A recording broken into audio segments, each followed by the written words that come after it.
Let's say the groundwork has been laid for the U.S. Congress to lift the embargo on Cuba. But Arturo Lopez Levy of the University of Texas says with the country gearing up for the presidential election in 2016, nothing is likely to happen soon. I don't see that there will be major initiatives in the next year. But from now, let's say to June of 2016, there can be some extra initiatives by the president.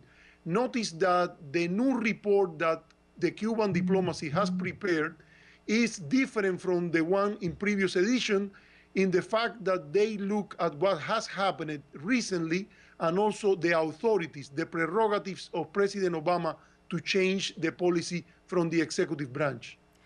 What are some of the other pressing issues that remain in Cuba? Is there anything being negotiated as we speak? The two embassies are open now. Well, there are a lot of things that are happening. A big difference with the embassies is that now there are institutions to move on with the rapprochement agenda. There are more than 17 diplomatic groups that are working on multiple issues, such as cooperation for anti-narcotic interdiction, for environmental protection. Something that the Minister Bruno Rodriguez today mentioned is the cooperation, international health cooperation in Haiti between the United States and Cuba.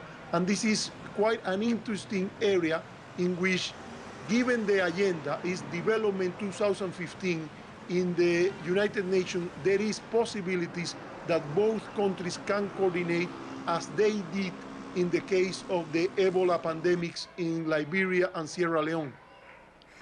Arturo, Cuba's president is scheduled to speak at the UN General Assembly on Monday, September 28th. Do you think the thawing of relations with the United States will have a different tone or change the tone of his speech this year? I think so. He already did it in the Summit of the Americas in Panama. He was he didn't abandon his revolutionary lines, speaking or criticizing the history of difficult relations between Cuba and the United States, but at the same time, he was particularly grateful and particularly, we can call amicable to President Obama in Panama. And I think this gives us some guidelines for what we are going to see. Notice that the Minister of Foreign Relations today tried to avoid even the word condemnation. He said that the resolution is critical of the U.S. embargo.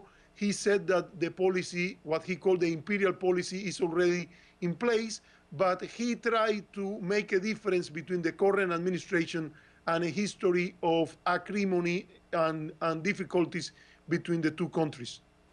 All right, Arturo Lopez Levy, as always, we thank you for your time. Thank you so much for joining us. It's a great pleasure.